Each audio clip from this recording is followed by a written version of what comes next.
सबको मेरा शुभोदय। मैं 10वीं कक्षा का बी आचार्य सहोदरा हूँ। मैं आपके सामने तमिलनाडु का महानेता और मुख्यमंत्री कामराज के बारे में बोलने के लिए स्थित हूँ।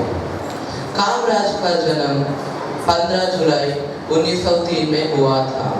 वे एक व्यापार के परिवार में जन्म लिए थे।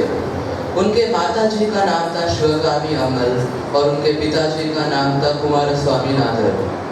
कामराज का पूरा नाम था कामाक्षी कुमार स्वामीनाथन, पर उनके माताजी ने प्यार से उसके नाम को छोटा कर दिया और उसे राज बोलने लगा, इसलिए उसका नाम कामराज बन गया। कामराज अपने प्राथमिक विद्या को नायनर विद्यालय में लिया और उच्च विद्या को क्षत्रिय विद्यालय में लिया। इसलिए उसका विद्यालय केवल 6वीं कक्षा तक हुआ, क्योंकि उसे विद्या में कुछ भी आसक्ति नहीं था। वे अच्छी तरह से नहीं पढ़ सकते थे। इसके लिए एक और कारण था कि उसके पिताजी उसके बहुत बचपन में ही मर गए थे। इसके कारण उसके माताजी ने अपने सारे गहनों को बेचकर जीवन बिताने लगा। इसलिए वे अपने पूरे कक्षा को पूरा नहीं कर सकते थे। वे जब स्कूल से बाहर निकला, वे अपने मामा करुपैया के दुकान में काम करने शुरू किया। इसी समय वे राजनीति में भी बहुत आसक्ति दिखाए थे। ऐसे दिखाते हुए वे कांग्रेस के बैठक में भाग लेने शुरू किया। ऐसे वे बहुत बड़े प्रसंग देने वाले नेताओं को वे आह्वान देते रहते थे। वे एक बार उसके चाचा के दुकान के काम करने के लिए तिरुवनंतपुरम गए थे। वहाँ हरिजनों पर उच्च हिंदू के लोग उस पर अत्याचार कर रहे थे। इसे रोकने के लिए वे वाईबॉम्ब सत्याग्रह में भाग लिए थे। जब वे घर लौटा, उनके बड़ों ने उससे शादी करने के लिए पूछा, पर वे शादी करने से साफ इनकार कर दिया। 16 साल के उम्र में ही वे कांग्रेस में एक सदस्य बन गए। वे कांग्रेस के बैठकों में भाग लेने शुरू किया। ऐसे वे 1930 का नमक सत्याग्रह में भी भाग लिए थे। वे इसके कारण गिरफ्तार भी हो गए थे। तो वे गिरफ्तार में 2 साल बैठकर वे पढ़ने शुरू किए थे। ऐसे वे अपने आत्मशिक्षा को भी शुरू किए थे और जेल में भी पढ़ने लगा। जब वे जेल से छूटा, वे एक और बार गिरफ्तार हो गए। इसका कारण था विरुद्ध नगर का बम। पर डॉक्टर वरदराजन और जॉर्ज जोसेफ ने उसे बोला कि इस पूरा आरोप निराधार है और उसे ऐसे बचाया। वे एक और बार 1940 में भी गिरफ्तार हो गए और इस प्रकार में जेल में बैठकर पढ़ने लगा। वे जेल में भी नगर परिषद का नायक बन गया, पर वे जब जेल से बाहर निकला वे अपने त्याग पत्र दे दीजिए। ऐसे वे पूरे स्वतंत्रता संग्राम में बार बार गिरफ्तार हो गया। स्वतंत्रता के बाद वे अपने दोस्त सत्यमूर्ति के घर में अपने खुशी को प्रकट किया था। सत्यमूर्ति पर उसको बहुत सम्मान था। ऐसे सत्यमूर्ति जब वे मुख्यमंत्री भी बने वे सत्यमूर्ति के घर को ही जाकर अपना खुशी को प्रकट कर दिया। अनिच्छा से 13 अप्रैल 1954 में वे एक और बार मुख्यमंत्री बन गया।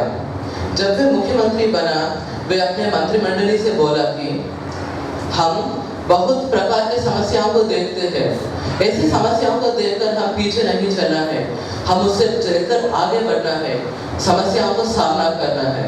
ऐसे करने से भी सारे लोग संतुष्ट होंगे। वे ऐसे राष्ट्र शिक्षा में बहुत अच्छे योगदान निभाए हैं।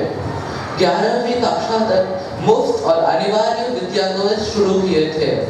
ऐसे ही वे मध्याह्न भोजन का आयोजन भी शुरू किए थे। हर गांव में एक पाठशाला था, एक प्राथमिक पाठशाला और एक माध्यमिक पाठशाला। ऐसे करने से वे शिक्षा को पूरे तमिलनाडु को दिए थे और कक्षाओं में छात्रों के बीच देश या जाति या वर्ग के भेद ना होने के लिए वे वर्दी को भी पेश किए थे। हमारे देश के 2 प्रधानमंत्रियां इंदिरा गांधी और लाल बहादुर शास्त्री के नियुक्ति में कामराज ने एक बड़ा महत्व के योगदान निभाए हैं। इसके कारण उसे हम किंग मेकर भी बोल सकते हैं। वे राजनीति में बहुत निपुण थे और मद्रास के राष्ट्र के लिए बहुत कृषि किए हैं। आज उनके जन्मदिन के समय हम उसका सम्मान करना है। वे हमारे राष्ट्र के लिए बहुत काम किए हैं। उसका मरण 2 अक्टूबर 1975 में हुआ। धन्यवाद। அனைவருக்கும் இனிய காலை வணக்கம். இன்று நாம் யார் பிறந்த நாளை கொண்டாடுகிறோம் என்று தெரியுமா? ஆம், பெருந்தலைவர் காமராசர். அவருடைய பிறந்த நாளை என்னவென்று அழைக்கிறோம்? ஆம், கல்வி வளர்ச்சி நாள். அப்பெருந்தலைவர் காமராசரை பற்றி சில வார்த்தைகள் கூற விளைகிறேன். தென்னாட்டு காந்தி, கருப்பு காந்தி என்று அனைவராலும் மக்கள் அனைவராலும் அன்போடு அழைக்கப்படுபவர் கர்ம வீரர் காமராசர். நலம் கருதாது பொதுநலம் கருதிய தலைவர்களுள் ஒருவர்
கூறுவேன். அவரது பிறந்த நாளை நாம் கல்வி வளர்ச்சி நாளாக கொண்டாடுகிறோம் என்று கூறி மகிழ்கிறேன் என்று கூறி வாய்ப்பளித்தமைக்கு நன்றி கூறி விடைபெறுகிறேன். நன்றி, வணக்கம். இதனைத் தொடர்ந்து காமராசர் பற்றிய ஒரு சிறிய நாடகம் ஒன்றை கண்டு கழிப்போமா? அரசியலில் லஞ்சம், ஊழல், அதிகார துஷ்பிரயோகம் ஆகியவை மதிந்த ஒரு தேசத்தில் இப்படிப்பட்ட ஒரு மாமனிதன் இருந்திருக்கிறார் என்பதே ஆச்சரியமாக இருக்கிறது. தொடக்கப்பள்ளி வரை மட்டும் கல்வி கற்ற ஒருவர் ஒரு மாநிலத்தின் முதலமைச்சரான கதையை கேட்டிருக்கிறீர்களா? அவர் ஆங்கிலம் தெரியாமல் அரசியல் நடத்தியவர். மூத்த தலைவர்கள் அரசியலில் பதவி வகிக்க கூடாது என்ற ஒரு சட்டத்தை கொண்டு வந்து அதற்கு முன் உதாரணமாக தன்னுடைய முதலமைச்சர் பதவியை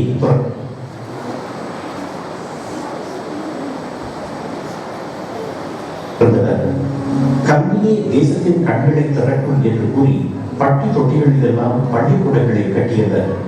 ஏழை பிள்ளைகளும் பள்ளிக்கு வர வேண்டும் என்பதால் புரட்சிகரமான மதிய உணவு திட்டத்தை அறிமுகம் செய்தவர். தான் முதலமைச்சராக இருந்த போதும் வறுமையில் வாழிய தன் தாய்க்கு சிறப்பு சலுகைகள் தராதவர். சினிமாவில்தான் இது போன்ற கதாபாத்திரங்களை பார்க்க முடியும் என்று சொல்லும் அளவுக்கு தமிழகத்தில் நம்ப முடியாத நல்லாட்சியை தந்து இரவா புகழ் பெற்ற அந்த உன்னத தலைவரின் பெயர் காமராஜர்.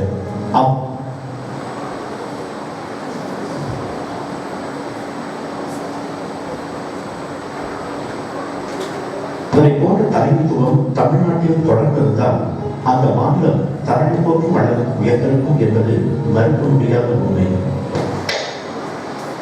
அன்னைக்கு எஜுகேஷன் சம்பந்தமா நீங்க சொன்ன ஆலோசனைகளை ஒரு திட்டமா தயாரிச்சிருக்கோம் பாருங்க.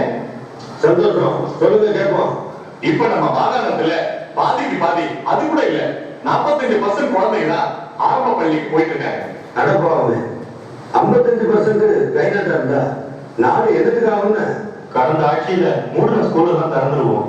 அது போதாதுன்னு நம்ம பாப்புலேஷனுக்கு 15,000 பள்ளிக்கூடம் போறாதே. 300 பேர் இருக்கிற ஒரு கிராமத்துக்கு ஒரு பள்ளிக்கூடம் கண்டிப்பா திறந்தே ஆகணும். அப்படி பார்த்தா குறைஞ்சது 45-50,000 பள்ளிக்கூடமா திறந்தாகும். 50,000 எய்மா வச்சுக்கலாம். ஒரு பிள்ளை படிக்கிறதுக்கு 3 மைலுக்கு மேல நடக்கக்கூடாது. அப்படி ஏற்பாடு பண்ணீங்கன்னா எல்லா பிள்ளைங்களையும் படிக்கிறது இல்லாம பள்ளிக்கூடம் திறந்துடலாம். ஆனா ஃபீஸ் கட்டி படிக்கிற அளவுக்கு அவங்களுக்கு வசதி இருக்கணுமே. கல்வியை இலவசமாக்கினா ஓரளவுக்கு சாத்தியப்படுத்தலாம். இதே யோசனை தான் எனக்கு இருந்தது. வழிவரிசை கல்விக்கு காசு வாங்குறது தாய்ப்பாலை விற்கிறதுக்கு சமாளம்.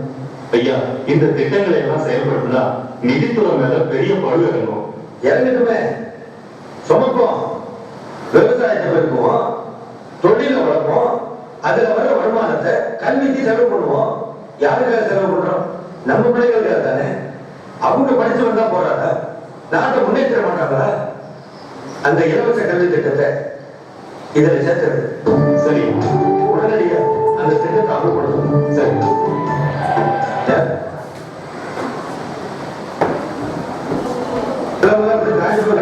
வயதாயா குளத்துல தூர் வரணும், ஏரியெல்லாம் ஆழப்படுத்தி நிறைய தண்ணி தேங்கி வைக்கணும்.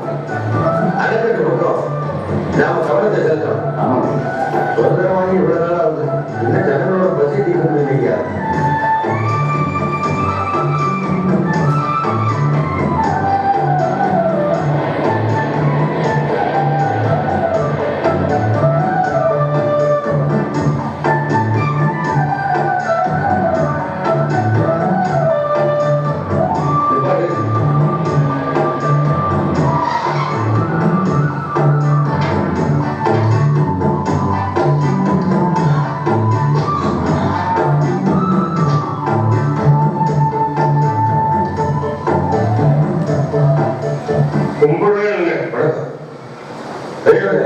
இந்த அத்துவார காட்டுல என்ன பண்ணிட்டு இருக்கீங்க? அன்னையார் விட்டு மாறுங்க, மேட்டில் பத்திட்டு வந்தேன். காடு மேடுன்னு அதே வயசா இது? வயசானாலும் வளர்ந்து உள்ள இருக்குது இல்ல. 2 பொழுதுக கையுள்ள வழக்கு அதை பத்தி காலம். ஏப்பா நீங்க பள்ளிக்கூடத்துக்கு போறது இல்லையா? படிக்கிறதுக்கு போனா இதுக்கு மருந்துக்கு யாரு கட்டணும் தருவது?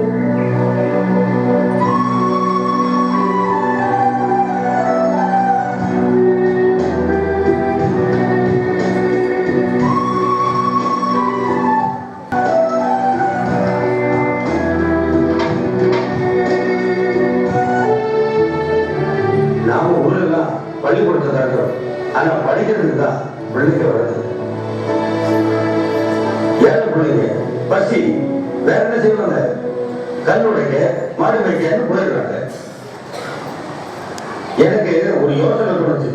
பள்ளிக்கூடத்துல மத்தியானம் சோறு போட்டா பிள்ளைங்க வந்து அதிகமாகும். என்ன சொல்றீங்க? ஆமாம். அந்த யோசனையை தான் வடிவேல் சார் என்று சொல்லி ஒரு திட்டம் தயாரிக்க சொன்னேன். தயார் பண்ணிட்டீங்களா? ரெடியா இருக்கு. பள்ளிக்கூடத்துல பிள்ளைங்களுக்கு மத்தியானம் சோறு போடுறதுக்கு என்ன செலவாகும்னு? ஒரு குழந்தைக்கு 1,500 செலவாகுங்க. வருஷத்துல எத்தனை நாள் சாப்பாடு போட வேண்டியிருக்கும்? 210 நாள். அப்போ வருஷத்துக்கு ஒரு பிள்ளைக்கு 19-20 ரூபாய் ஆகும் இல்லையா? மொத்தத்துல எவ்வளவு செலவாகும்னு? குறைந்தபட்சம் 1 கோடி ரூபாய் செலவாகும். சாப்பாடு போட்டா பிள்ளைங்க வரத்து அதிகமாகுமா இல்லையா? கண்டிப்பா அதிகரிக்கும். 20-25% வரைக்கும் அதிகரிக்கும். அப்போ அதுக்கு சேர்த்து கணக்கு போடுங்க, திட்டத்தை ரெடி பண்ணுங்க. இப்பவே ஆண்டு வருமானத்துல 4 ஒரு பகுதியை, அதாவது 10 கோடி ரூபாயை கல்விக்காக செலவு பண்றோம். இத இன்னும் அதிகப்படுத்தணும்னா புதுசா வரிகள் விதிக்கிறத தவிர வேற வழியே கிடையாது. புதுசா வரி விதிச்சா ஜனங்களுக்கு அரசு மேல அதிருப்தி ஏற்படும். எப்பவுமே ஓட் பேங்க மனசுல வச்சுக்கிட்டு ஒரு விஷயத்தை பார்க்க கூடாது. மக்களுக்கு நல்லது செய்யணும், நம்ம சந்ததி நல்லா இருக்கணும், அதான் முக்கியம்னு உடனே இந்த திட்டத்தை செயல்படுத்தி ஆகணும். பட்னியோட ஒரு பிள்ளை பள்ளிக்கூடத்துக்கு படிக்கிறதுக்கு வந்தா அந்த பாவம் நம்மளை சும்மா விடுவாங்க. பாருங்க, கவர்மெண்டால எவ்வளவு காலம் முடியுமோ அவ்வளவு காலம் பிள்ளைங்களுக்கு சோறு போட்டு படிக்க வைக்கணும். முடியலங்கிற நிலைமை தான் என்கிட்ட சொல்லுது. இந்த திட்டத்துக்காக நான் ஊரா போய் பிச்சை எடுத்துட்டு வரேன். ஐயா, நீங்க இவ்வளவு தீவிரமா இருக்கீங்க, எப்படியாவது இந்த திட்டத்தை உடனே அமல கொண்டு வந்துருவோம். வடிவேல் சார் நீதிமன்றியே சொல்லிட்டாரு, திட்டத்தை உடனே ரெடி பண்ணுங்க.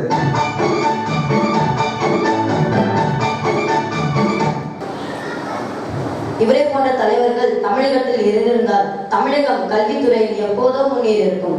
இந்தியா வளரும் நாளாய் இருக்காமல் வளர்ந்த நாளாய் திகழ்ந்திருக்கும். இதனைத் தொடர்ந்து காமராசர் புகழாரத்தை பாடல் மூலம் காண்போமா?